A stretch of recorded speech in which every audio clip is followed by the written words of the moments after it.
patients. At Bonahime Specialist Hospital, our extraordinary physicians and nurses are here to provide a high-quality medical service to our extraordinary patients. Our services include primary care services, maternal, neonatal, and pediatric services. We also have an in-house pharmacy. We have X-ray and laboratory services available to you. Come to us for all your healthcare needs, and you will be happy you did, because we believe the health is wealth. Thank you, and stay blessed. The health program that we set up to educate the public. Our goal is to give back to the community in the USA, Ghana, and other countries that are reached out by providing health education that will benefit all of us. Our goal has brought us to where we started with our COVID-19 seminars. We started with the COVID-19 and we did a vaccine. Dr. Vera came in and did a vaccine. We also did a nutrition and weight management, and then there was a cervical cancer lecture, and Dr. Vera came back last week and did a folic acid. I believe all of you are being educated here and there. Tonight we are discussing a silent killer known as hypertension. It is one thing pulling some facts from the web. It cannot equate having a real medical doctor in the house. And to help us dissect this health condition, I'm honored to have my longtime friend and sister on the show to answer all pressing questions. Who is my guest? Let me just give you a brief introduction, because I don't want you to be wondering who we are interacting with tonight. Dr. Lorraine Ofori-Awuah. For those of you Wesley Girls students listening to us, yeah, she is formerly Lorraine Yanka. She's in the house today. Dr. Lorraine Ofori-Awuah is a product of Wesley Girls High School in Cape Coast, Ghana. And if you were in Ghana in those days, you realize that Gays was one of the, if you take 0.3% of the school, the best schools in Ghana, Wesley Girls was one of them. So those who went to that school really pride themselves in academic laurels. She continued her education at the University of Ghana Medical School and graduated in 1997. After a year of housemanship at the Kolebu Teaching Hospital, she relocated to the United States to further her education. She completed her residency in internal medicine at the Good Samaritan Hospital in Baltimore, which is an affiliate of Johns Hopkins Hospital in Baltimore, Maryland. She is board certified in internal medicine. She's a primary care provider with a practice in White Marsh, Maryland. She focuses on preventive health and the management of hypertension and diabetes. And if you are wondering if you want to get her number and call me after the program, let me just send this warning that Dr. Ofori-Awuah is very happily married with 3 children and enjoys reading and cooking. Dr. Lorraine Ofori-Awuah, you are welcome. Thank you, Charles. It's a pleasure to be here. Thank you. All right, so tonight we're going to talk about hypertension, and I want to read something quickly from an article I read by Drs. Hannah Gagin and Kema Browns. In their intro, they said the COVID-19 pandemic has led many people to forgo follow-up and treatment of chronic health conditions such as hypertension. And in the US, African Americans and other racial and ethnic minorities, including Hispanics and Native Americans, are more likely to have hypertension and consequently have been disproportionately affected by the COVID-19 pandemic. All right, so tonight, like I said, we're going to deal with hypertension. And I read a little bit about this, and which says that with the English language, hyper means, it's a prefix which means over or beyond. So if you are hyper, you are widely energetic, and tension means stretching or straining. So hypertension therefore means what? Straining beyond. But Dr. Awuah, would you please explain to us in medical terminology what hypertension is? Yeah, when we talk about hypertension, I like to describe the whole circulatory system in the body like a pump and pipes. So let's say that the heart is the pump, and it is pumping, and its purpose is to push blood forward with every contraction. So the heart pumps and it pushes the blood forward into the arteries. So the blood is going to flow through the arteries and be distributed to the various organs and cells of the body so that they will be supplied with oxygen for everything that needs to happen at the cell level. So when we talk about hypertension, we are talking about the pressure within these, if I should use the term, pipes or arteries through which the blood is flowing. And the reason why it is of concern is that when the pressure within these vessels are high, it has significant long-term consequences for the body. I would like to throw in here that sometimes people think that hypertension means I have too much blood. Because as you know, back home, they call it mojambroso or something of that. Yes. So if you say it's mojambroso, that means I have too much moja, I have too much blood. Maybe if I donate it, this problem will go away. But that is not what it is. Well, I'm glad you brought that factor, Mojambroso, because I was going to ask that. I was saying Mojambroso.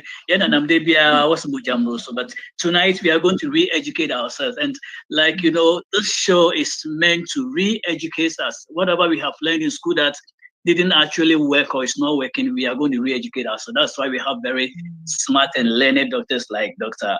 Lorraine Ofori-Awuah to be with us tonight. So, Doctor, you mentioned about all the pipes and all that. What actually causes this condition called hypertension? So the majority of hypertension is primary. And primary means that there really is no one specific cause. There are a few conditions that will cause what we would term secondary hypertension. For example, if somebody has a tumor and that tumor produces a hormone, and that hormone causes certain releases certain, smaller, or I should say, at the cellular level, causes a release of certain chemicals that raises the blood pressure. Then that person has secondary hypertension. In other words, if we were able to isolate this tumor that is producing this hormone, and we were able to get rid of the tumor, the high blood pressure would go away. So those are instances where we would say somebody has secondary hypertension. In other words, it is because of a specific cause. But that is in less than 10% of people, probably less than 95% of people would have the secondary hypertension. In the majority of cases, people have essential hypertension. And essential hypertension is as a result of one's genetic predisposition coupled with one's lifestyle. So if somebody has a family history of hypertension, mother has hypertension, father has hypertension, then as the years go by, that person is predisposed to have hypertension at a stage. And it is possible that if they are not very careful with their lifestyle in terms of weight management, healthy eating, exercise, if they smoke and that kind of thing, that person is going to be at increased risk. Now, I have to mention that the genetic component is very, very important, because I have patients who are athletic, who do all the vegetable juicing and healthy eating, and still need to be on medication to control the blood pressure. I unfortunately have patients who are really young, in their early 20s. They are not overweight, and they have high blood pressure because they just inherited a very strong genetic component. And while we can change and modify our lifestyle, we cannot change our genes. So which means what you said is, apart from picking up the beauty of your parents, you can be very beautiful like your parents, and it also comes with the disease that they kind of they have, so you will be predisposed to that. Wow. All right, so let's look at it. Is it gender specific or is it gender oriented? Can we say men are more predisposed or women are, or it affects both, proportionally? I will say that it affects both, equally. However, I think that on record, we would have more women diagnosed because women are more likely to seek medical care. But if you were to round up men and test them in the age 45 and up, I'm sure that the numbers are going to be quite similar. Thank you very much. It's here for some journey. Dr. Lorraine and the about hypertension. Ghana funded the Bidia cancer mujambo, so but the or chilmachins and yes, just some mujambo, so there is more to it in the you discuss it in break. Well, if you join us, if you want to have a question, you want to call in and ask, the number to call is 510-931-0946, 510-931-0946. And I just want to let you know that we are not ending our program just today. There's so many programs going on throughout the night. This is a 24/7 program. Tomorrow, Sunday, we have Dr. Menu coming in to talk more about goal setting. And then there's also a Listeners Digest. You can call in and listen. Monday, we have a financial seminar. And Tuesday, I come back with my DC show. And of course, there's music all throughout. Yeah, we are continuing. And Dr.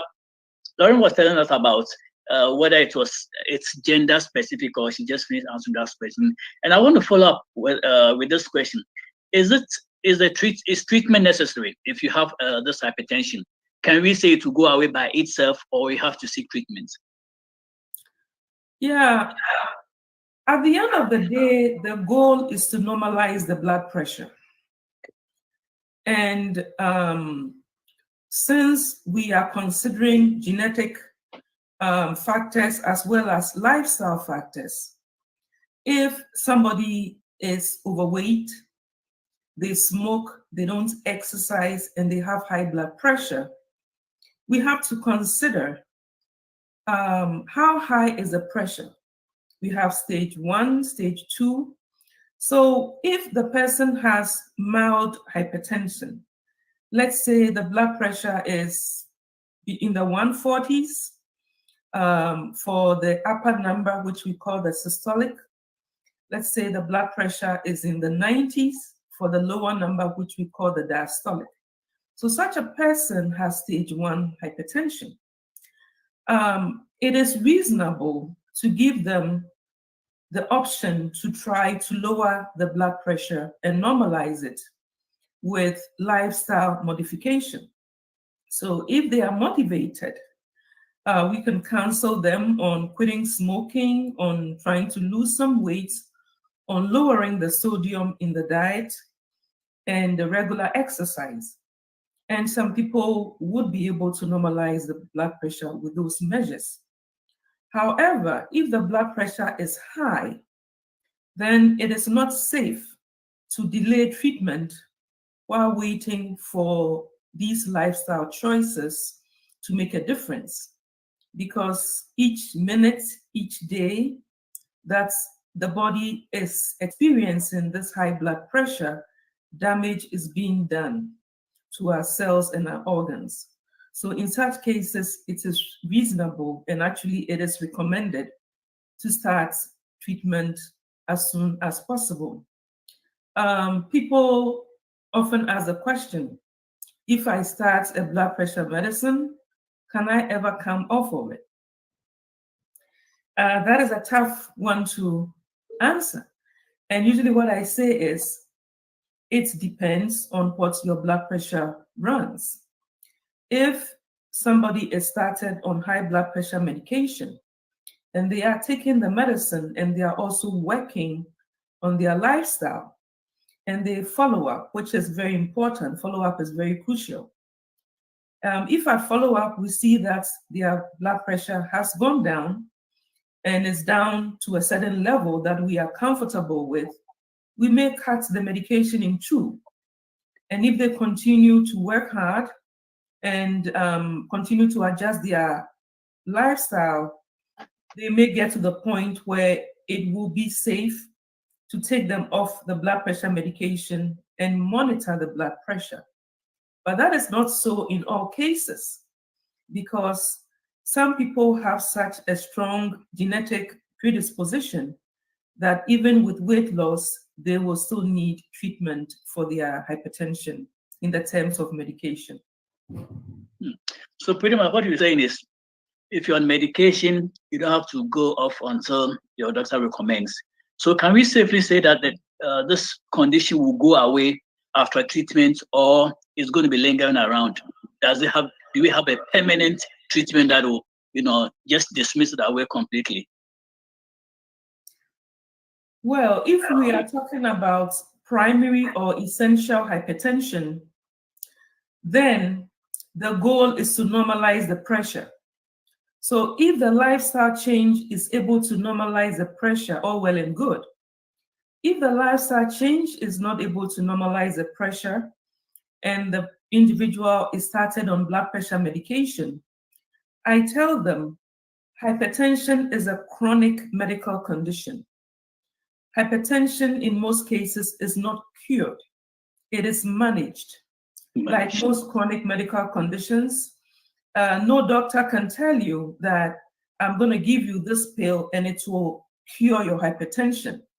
What they have done is to manage your hypertension or control it with the medicine. And therefore, if you stop taking the medicine, now people tend to do that. Oh, doctor, I don't know the mom, asa. Into no major, say, you may fire, no pressure, no call from into your donor. And we have to take the time to explain to them pressure no call from because of the medicine. You take off the control, the blood pressure is going to go up again, and you remain at risk of having long-term consequences from that. Awesome. I think you've answered the question I was about to ask. Well, listeners, if you have further questions or there are any burning questions, please call into 510-931-0946, or you can call 301-332-0597. All right, we can. I think I'm really getting, really much educated on this program.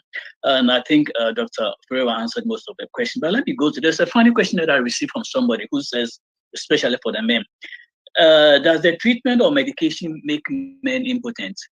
Is there any studies that, allude to that? Certain medications can do that. It also depends on how severe the blood pressure is, or how severely high the blood pressure is, and how many medicines are needed to control the pressure. Because for the effects of the medication is not specific to any particular organ. In other words, if I am giving you medication that will lower the pressure in your arteries, I cannot exclude the arteries that are going to your pelvic area. And therefore, there is a possibility that people may experience erections that are not as firm or may not last as long. But I would say that this side effect is quite rare. I have patients who have really high blood pressure to the extent that they need to be on 2 or 3 medications to control it. And still, we are not seeing the side effects. So I think that the current antihypertensives that are available, and there is a wide variety, are less likely to cause the side effects than probably maybe 50 years ago, the medications that were available. But it is something that needs to be discussed. And actually, I usually introduce this topic. I preempt the men and I tell them, this is a possibility because we are trying to lower the pressure in the body. And so you are may not have the same amount of pressure, in that area that you are used to seeing. And I have not, I should say, had to this day had to take somebody off of a blood pressure medication for that reason. Sometimes medications have been switched because, some may be better tolerated than others, but there are so many options that can be utilized. And I think that the risk, when explained to them, the risk of heart disease, the risk of stroke, are things that are very real if high blood pressure is not controlled. So when they are aware of that, then they do not let the fear of erectile dysfunction keep them from controlling the pressure, because they know if that happens, the doctor has already spoken about it. And if that happens, I can get back to them and we'll have an open discussion. Thank you very much. That is very good news for the men. I think whoever asked that question must be very happy with this response that you gave. All right, let's look at the current. I think COVID-19 has been the #1 killer for 2020. And we hope it stops there. It doesn't go too much into 2021. Let me ask this question quickly. Does having this condition act as a pre-existing condition? Does it enhance COVID-19? If somebody, contracts the COVID-19, would the pre-existing hypertension intensify that situation? Yes, and it depends on how well the control of the blood pressure has been over the years. Definitely having a chronic medical condition can affect one's immunity. And so, people who have high blood pressure that is not well controlled would have a harder time fighting infection, regardless of what kind of infection it is. But because the uncontrolled high blood pressure can damage the lining of the arteries, it can increase the tendency for clots to form in the arteries, which is what, we know now that parts of the disease process with COVID-19 is that people can form blood clots and unfortunately die from it. So if the lining of your arteries is already damaged because the pressure in these arteries over the years have been high and unchecked, then that is going to put you at increased risk of having complications from the COVID-19. Awesome, thank you. Now let's turn our attention to nutrition. I guess we'll start with what we are not supposed to eat, and then we'll go to what we can eat. What are some of the diets or food substances that can intensify this condition, that is, put it on the detrimental end? What are some of the food we should stay away from that could possibly cause, increased effects with this hypertension? Yeah, I think the #1 thing that we have to consider is the individual's weight in comparison to their height, and figure out what their body mass index is, or BMI. So being overweight or obese increases the risk of having hypertension. So foods that are high in fat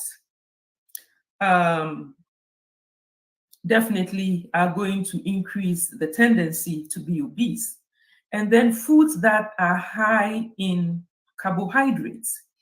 And I have this discussion with a lot of my patients, particularly those from Africa, because our traditional foods are high in starch and carbohydrates.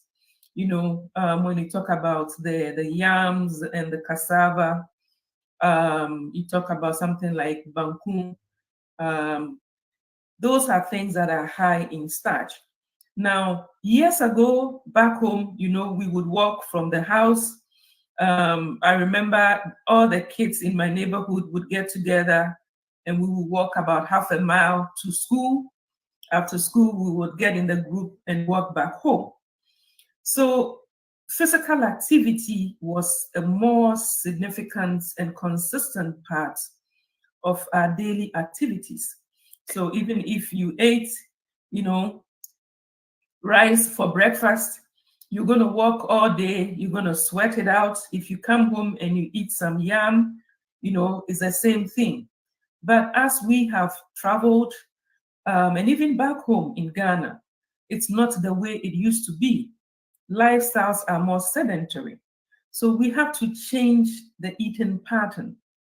If we get up, sit in our car, drive to work, sit at our desk all day, come home and eat, fufu, and then sit down and watch TV for 2 hours and then go to bed, then we are going to see as the years go by that the weight is going to pile up. So we have to incorporate more vegetables in our diet, and we have to cut back the carbohydrate. I tell my patients, if typically you are eating 2 spoons of rice, now I want you to eat 1 spoon of rice, and I want you to add more vegetables. The other thing is the fat. Unfortunately, I think that we have come to see fatty foods as, at least some people consider fatty foods as a sign of wealth and affluence. So if they make the soup and there isn't, all that layer of fat, the beef and all that kind of thing, then it means that, they are not living well. But if we continue to indulge in that kind of diet, we are not going to be healthy. We have to cut back the fat in our food. The chicken that we fry, we can season the chicken and we can bake it. The fish that is fried can be seasoned and baked the same way. So all these little changes, they add up. And then physical activity. You can park your car far at the parking lots on the grocery store and just walk. It may be maybe a quarter of a mile or something like that, back and forth, but it does help. Take the steps instead of the elevator sometimes. So all these lifestyle changes, they do help. But we have to recognize that our physical activity is not what it used to be as we get older, and therefore we have to make changes in our diet. We don't need as many calories because we are not running up and about the way we were when we were younger. Thank you very much. Before we go on the food side, you mentioned rice, 2 spoons or something, but I didn't hear you say angwamo. From where we come from, Ghana for it, angwamo, so please advise us. I mean, angwamo is good. I remember when I was in UST, student loan, how much were you giving? So you want to do angwamo and then maybe what we call KLM Kobe, just to, and Kobe to is salt, So please comment on the angwamo. I know the people here are not going to like me for mentioning angwamo, but please comment on angwamo. Is it something that we have to, keep eating angwamo all the time? Okay. So I would say it is a matter of how often. Okay. If somebody loves angwamo because it's something they used to eat when they were in college or that kind of thing, most likely, you were in tech, I was in Legon, they're running around and things we used to do, you walk and go and catch a trotro from here and that kind of thing. So the energy expenditure was different. If you are here and you want to have angwamo once in a while, that's fine, maybe once in a month or something, but it shouldn't be a staple. I think too many people make rice their staple, particularly white rice. White rice is not a very healthy option. If we want to have white rice, we should always try to add vegetables to it so that we would have more fiber. And when our body digests the white rice, our blood sugar is not going to go up because of the simple carbohydrates that are in the rice. So the answer will be, it's not a healthy option if you are eating it often. If you want to have it once in a while, that's fine. But please throw in some spinach, some carrots, and some vegetables that will reduce what we call the glycemic index. and make it a healthier option for you. Thank you very much. The doctor has spoken. For those of you like angwamo, she's saying that on your birthday, let me paraphrase, on your birthday you can eat angwamo, but don't make it every day angwamo. Don't just say, oh, maybe I like the taste just because maybe you don't have a cardia or something. But she's saying, even if it's angwamo, add some vegetables, eat some broccoli, add the greens and balance it. Thank you very much. Now, shall we hear from you on the positive side? What kind of foods would you recommend we eat to lower our blood pressure and keep us in the normal range? Okay. Yeah, let me just throw in something about salt or sodium. Okay. So for some reason, it appears that people of color, we are very salt sensitive. And when people have high blood pressure and they indulge in a high salt diet, it makes it almost impossible to reduce the pressure or to normalize the pressure. And I always hear people say, oh, I don't cook with salt, that kind of thing. But they are cooking with things that are already loaded in salt. So if you are cooking with Kobe or you are cooking with corned beef, whatever you are starting with is already so high in salt that whether or not you add more salt to it is immaterial. A lot of the seasonings that we buy from the store are extremely salty. So we have to be mindful of that. If you are cooking and you want to season your fish or your chicken, it's helpful for you to try to get some seasoning together, maybe, get some ginger, garlic, and onion, and throw in some salt and pepper, that you can make your own seasoning, particularly if you have high blood pressure. And you can kind of more regulate the salt in the seasoning. But a lot of the over-the-counter seasonings, the barbecue sauces and all the other things, they put salt in everything. Everything that is bottled and sold in the store is typically very high in sodium. So sodium is very, very important. If we also go back to my analogy of the pipe, we are talking about the pressure in the pipe. If there is a lot of sodium, that sodium will hold on to the water. So if the more volume you have in the pipe, the more pressure is going to be in the pipe. A low sodium diet is a very important step in the management of high blood pressure. Now, when it comes to what is healthy, it comes down to the same basic thing. Vegetables, lean protein. And lean protein, I'm talking about, things like fish that is not fried, just bake it. Chicken without the skin. And when I say take the skin off your chicken, people say, well, you want me to miss out on the best tasting part of the chicken. But that is true. A majority of the fats in the chicken is actually in the skin. So whether the chicken is broad or big or whatever, I would encourage you to remove the skin of the chicken and don't eat the skin with it because of the fat that is in there. More vegetables, and then also what I'll call healthy grains. There are so many different kinds of grains that I have seen in this country I didn't even know existed. Like there are all this quinoa and different kinds of lentils and that kind of thing. So it shouldn't be just rice because that is all we know. There is so many different grains that are higher in fiber and lower in starch that we can incorporate in our diet, as well as salads and vegetables.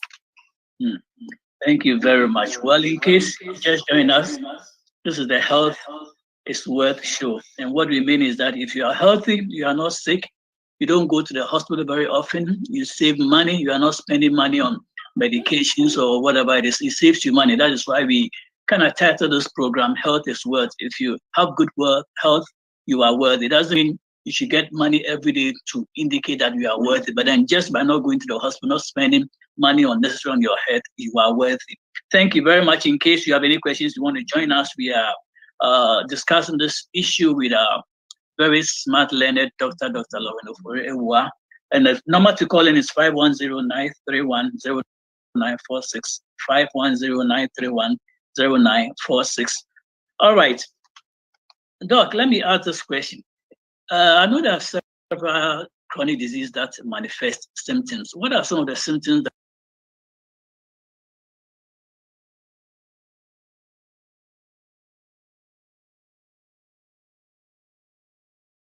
that a person would manifest if they have high blood pressure? Well, the majority of people who have hypertension do not have any symptoms. And that is why it's nicknamed the silent killer. So people would just be going about their business and not have any symptoms at all. And for some people, unfortunately, the first sign that they would experience may be something catastrophic, maybe like a stroke or a heart attack or something like that. Sometimes people may complain of headache, particularly at the back of the head, when the pressure is extremely high. But the majority of people do not have any symptoms at all when they have high blood pressure.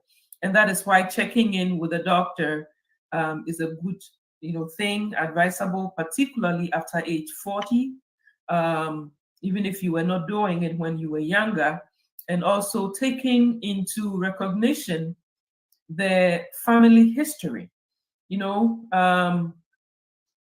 I have noted, and I'm sure most people are aware, we Africans do not tend to ask what happened to grandma, what happened to grandpa, what did they pass from, and that kind of thing. So we may not know a whole lot about our family history, but it's important if we have, uncles, parents alive, we can ask more and find out if there are people in the family who have high blood pressure, who have diabetes, high cholesterol, if somebody died of a stroke, that kind of thing, because that would make us, vigilant, and we can safeguard our health better when we have this information.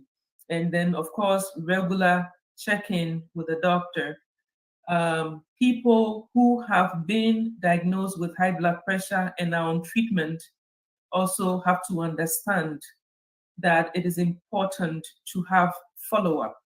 Follow-up is very important because the medications that are utilized require that blood tests be done to make sure that the medicines are doing what they are doing and not affecting the body in any negative way. For example, one of the ways that we can reduce the pressure is to reduce the fluid. And to reduce the fluid, we do that by making the individual make more urine. Because if we are able to limit the fluid in the pipe, we would be able to reduce the pressure in the pipe.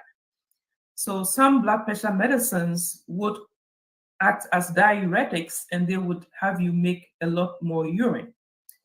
You have to check in with the doctor. They have to do blood tests to see if you are losing too much minerals in the urine. For example, potassium, magnesium, and other minerals can be lost in the urine. So when they have you on the medicine to control the blood pressure, they have to do the follow-up and make sure that all your minerals are in balance. And if they have to supplement a mineral, they would let you know. So you taking the medicine, from the pharmacy doesn't mean that that is the end of it. But like I mentioned, it's a chronic condition, and we have to continue to work together with the doctor to make sure everything is well controlled. These are precise and apocryphal that message that you're giving us. Doc, you mentioned something like follow-up. And when we say follow-up, it's presupposes that something must have been done before the follow-up. And I know our Ghanaian people, until I came here, not many of us were doing regular checkups, annual checkups here and there. What advice do you have for our people that, you don't have to wait till a condition hits you before you go for a checkup or something. It should be a regular thing. I know most of us go to the shops to change the oils in our car, perform regular maintenance every 5,000 miles, every 3,000 miles. But most people don't do the annual checkup until the situation is maybe far advanced.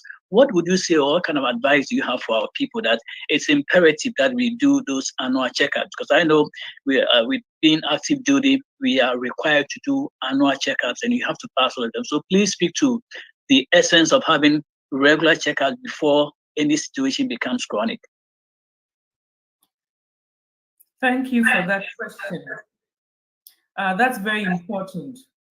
There are many people who, have health insurance through their jobs and have never used it for years and years. The annual checkup is something that is covered by most health insurance plans.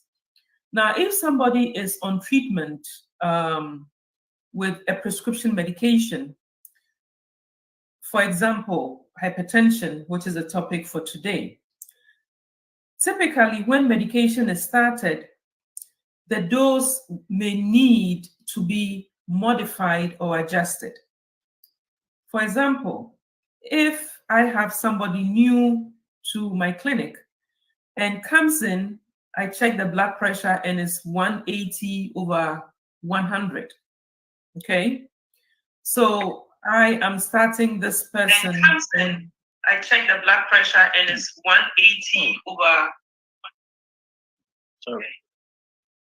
So I start this person on blood pressure medication because their body is used to be having a blood pressure of 180/100 for how many years I don't know. My goal will not be to bring their blood pressure down to 120/80 within a week. Because that can actually cause them to have a stroke. And what should happen is that the blood pressure has to be reduced in a stepwise fashion. So then the first couple of weeks, we want to go down from 180 to maybe 150s, and then have them come back, check the blood pressure, and then adjust the medication to then step them down towards the 120 to 130 goal. So that is why it's important to have follow-up. Also, some of the medications that we use to lower the blood pressure are medicines that also lower the heart rate. Remember the pump? If we slow down the frequency with which the pump is working per minute, we would have less fluid in the pipe. So if we have a pump and that pump is pumping, it's like 100 contractions a minute. And we have an individual on a medication that will slow down the frequency of the heart contractions from, say, 100 per minute to about 70 per minute, we would achieve a reduction in blood pressure because we would have less fluid at a time in the pipe, and therefore the pressure in the pipe will be lower. However, it is not possible to tell how sensitive an individual may be to certain blood pressure lowering medication. I can have two people who come in today to the office with a blood pressure of 180/100, and I can give them the same dose of the same medicine. They may come back in 2 weeks, and one person's heart rate may have been lowered to maybe 60, and the other person's heart rate has been lowered to 85. So unless they have follow-up, I wouldn't know if somebody's heart rate has gone too low. In other words, whether there has been an overshoot, because people are just so different in the way that they would respond to the same medicine. So that is why follow-up is critical. if you are started on new medicine and you do not follow up at the time the doctor says go and come back in a month, and you don't show up for until 2 years when you're having a problem, well, then you may have developed certain complications that unfortunately we may not be able to turn back. We may be able to normalize the blood pressure, but if somebody has suffered, let's say, kidney complications or some other complications, we may not be able to normalize that effect. So pretty much what you're saying is no one size fits all. We are all different and we have to go by what our doctor sees fit for each of us. Thank you very much. Let's look at this situation where somebody says, I've lost weight or I'm losing weight. Do I stop my medication or do I still continue? Yeah, if somebody is diagnosed with hypertension and they are overweight, weight loss is definitely a good step. However, if the blood pressure was quite high at the time of diagnosis, then it is not in the person's interest to stop their blood pressure medication because they are waiting for the weight loss to normalize their blood pressure. Because the weight loss may not normalize their blood pressure. Like I said, there are people who are skinny, who have high blood pressure. There are people who are not overweight, do not smoke, do not drink, but simply because of their genes, they have high blood pressure. I have had patients who are morbidly obese, have high blood pressure, have had weight loss surgery, lost 150 pounds, and they have high blood pressure. So we cannot assume that simply because I lost 10 pounds or 15 pounds, I no longer need my blood pressure pill. The decision has to be made based on the actual blood pressure measurement.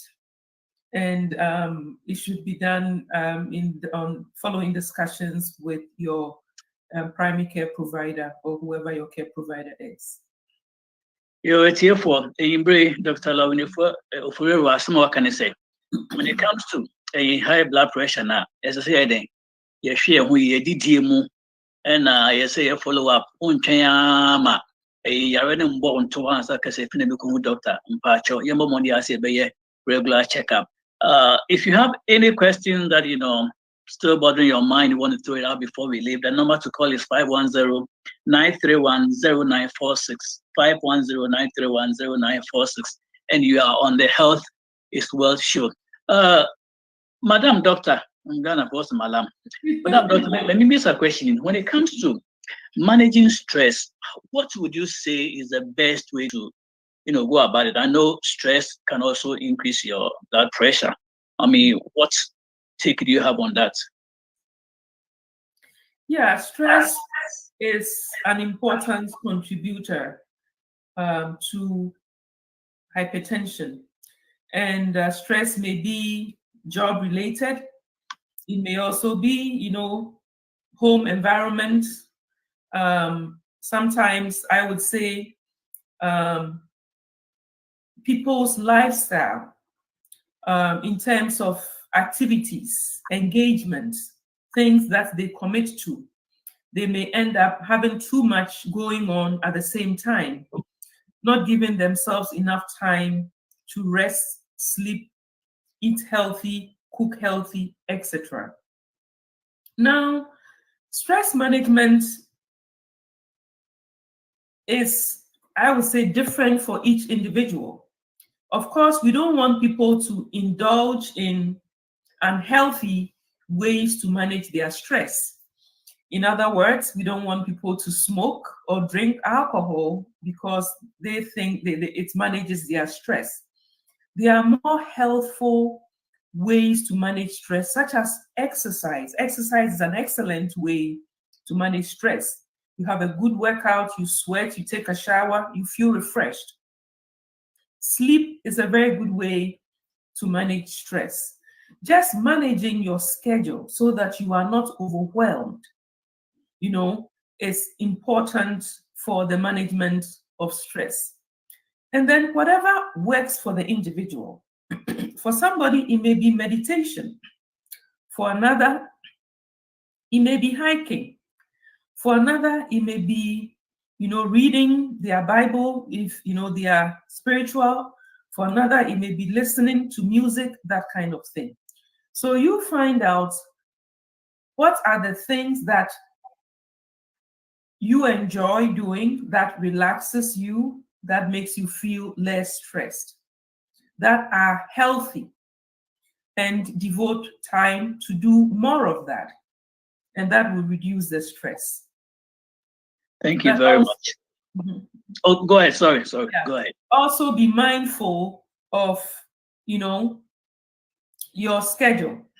There are people who, work from a night, come from night, then they have an afternoon shift, and then the weekend they are going to a funeral. The sooner they come from the funeral, they have this to do, they have that to do. They are not giving themselves time.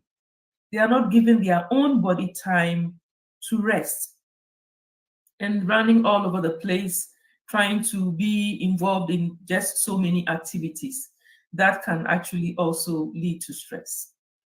And that is particularly found it. I'm not saying work is bad, but I know some people who set a very high goal that, this year, we sit down there for Ghana. And so because of that, they are leaving one job, come back in the morning from working graveyard or night shift. And then as soon as they get home, they take a shower, they've gone to second job. We are not saying work is not good, but then if you overwork yourself, that is where stress also comes in, if I may, understand it clearly. So men and women all over here, we have to do what is right, but then also be conscious about adding too much stress, because we have only one life to live, and after that you're gone. So if you're going to say, I want to build 10 houses in Ghana within a year, and so you are chasing money here, you will get it, but then you pay for it. Now let me draw your attention to this issue of alcohol. Sometimes we try to fix some problems with something that later on becomes another problem. I know people will say, problems. And so when they get into alcoholism, how does that also, intensify the issue of hypertension? And your advice for people like that? Yeah, regular alcohol intake can increase the blood pressure. And that is not to say, once in a while you went for a wedding and you had a glass of wine. We're talking about people who drink on an almost daily basis. But not too much. Too much. Not too much. And the frequency is important. If you are drinking more than 3 times in a week, especially hard liquor, that can cause hypertension. And that can actually also make your hypertension difficult to treat. And I have had experience in 2 cases where I was baffled by hypertension I was trying to treat that did not seem to be responding. Every time this individual would come, their blood pressure was through the roof, their heart rate was through the roof. What was going on? And medications are being adjusted here and there did not make sense. So I had to have a one-on-one talk with them, just had to have what is going on, with your lifestyle, and found out that that individual was unfortunately drinking alcohol to an extent that they were, I would say, dependent on it. So it was almost like every time their body was close to being in alcohol withdrawal, by the time they would come to the office, they are waiting for their next drink. So the blood pressure is up and the heart rate is up. So that is not a healthy state to put your body in. Regular alcohol intake is not healthy for the body, whether you have high blood pressure or not. Years ago, there was, the medical community, there was some thought that red wine is healthy for the heart. Now, we know that no amount of alcohol is healthy at any time. So red wine does not have the health benefits that we thought it had, and the amount of red wine that you would have to drink to get enough of what we thought was of benefit in the red wine is such that it makes it a reckless, adventure to even consider.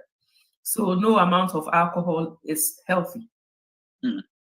All right, you've been listening to Dr. Ofori-Awuah. We're going to wrap up in about 6 minutes, and thank you very much for your presence tonight, and I really thank you. Thank you for your beauty that is blending beautifully with brains. You have the brains, you have the beauty, and they are blending very well tonight. My last question or item I want us to touch on is smoking. Does that also lead to high BP? And what advice do you have for people who are finding it difficult to quit smoking? Yes, smoking causes hypertension, and it also significantly increases the risk of heart disease. The increase in risk that smoking adds is quite significant. And if somebody has high blood pressure, they are doing themselves a very significant disservice if they add smoking to it, because their risk of having a stroke or heart attack is multiplied. It's not an add-on, it's a multiplication. It's quite significant. Now, smoking cessation treatments options are available. There are pills that can be prescribed to reduce the craving for tobacco in people who smoke. So I would advise that if people smoke and they're having a hard time quitting, they should talk with their doctor to see whether they may be a candidate for some of these medications that will limit the brain's dependence and craving for tobacco, so that it will help them to quit. Counseling is also important. That can also help. But even when I have people who, have had heart disease, have had, lung cancer, every complication that one can imagine from smoking, I never stop encouraging them to quit. It's always a time to quit. Every day is an opportunity to quit, so long as you are alive. So there's no need to say, well, I've been smoking for 20 years, so what is the benefit of me quitting now? You are alive, you are not dead. You haven't been diagnosed with lung cancer, so you can, reverse some of the damage that the smoking has caused. Dr. Mensah-Otabil always says that there is always hope for your future. Thank you very much. It's been a pleasure having you on, Dr. Lorraine Ofori-Awuah, and thank you for, answering our call to this. I know this is not going to be the first and the last time you're going to come back and help us with all these medical terms and education. Listeners, you've been listening to our Health is Well show. You can always go to the Era One Radio Show on Facebook. There are a catalog of programs that we've done that you can always click on and listen to them. I think way back from December, you can always go there and listen to our programs. I want to thank my CEO and manager, Dr. Saitu, who has been managing the airways for us tonight. And thanks again to Dr. Lorraine Ofori-Awuah, whose husband allowed her tonight to be with us this evening. And so, Doc, we have 2 minutes to wrap up. Please give us your closing remarks. My closing remarks are these. Hypertension is a chronic medical condition. In most cases, it can be managed, but may not be, if I use the term, cured. So I just want people to understand, when your medication bottle is empty, don't throw it away and think that the hypertension is gone with the bottle. The hypertension is still there. And without the control of the medication, you may be, unfortunately, may experience some serious, long-term consequences from that. So lifestyle modification is very important. That is what you have control over. You cannot control your genes. You can control how much salt is in your food. You can control how much you're eating. You can control whether you exercise or not. You can control whether you're smoking or drinking. So that is something that you can do to help manage hypertension in conjunction, even if you are on medication. Medication doesn't mean you should just take the medicine and forget about the lifestyle. The two go hand in hand. Thank you very much. It's been a pleasure one more time. And your having been to medical school has been a benefit to all of us. I remember very well when you started Legon first year. I will leave tech on vacation and come visit you on campus, and I know that being to medical school has been a benefit to all of us, for which tonight I've also been a beneficiary to listen to your sweet and nice support. We'll have you again on our show another time very, very soon. Listeners, thank you very much for being with us. Like I said already, go to our Facebook and click on PR1. There are plethora of programs that you can listen to of them. We have Goal Setting tomorrow. Don't miss that show. Dr. Manny will be with us tomorrow to give us a continuation of the Goal Setting. And of course, there's Listeners Digest. You want to meet our sister Emily. She has so much support. And Monday evening, 6 p.m., there will be financial seminar. Please come and learn something about your finances. How to, of course, there's a time to get money, but if you can't manage the money very well, then it's of no use. And Tuesday, I'll be back again with my DC show. Until I come your way again, thank you very much. And Dr. Lorraine, stay blessed and have a good evening. Bye-bye. Thank you. It's been a pleasure. Bye. Hello, beautiful people of Ghana. This is Banahine Specialist Hospital. We are so excited to announce to our people Ghana that we are finally opened and we are accepting patients. At Banahine Specialist Hospital, our extraordinary physicians and nurses are here to provide a high-quality medical service to our extraordinary patients. Our services include primary care services, maternal, neonatal, and pediatric services. We also have an in-house pharmacy. We have x-ray and laboratory services available to you. Come to us for all your healthcare needs and you will be happy you did, because we believe the health is wealth. Thank you and stay blessed.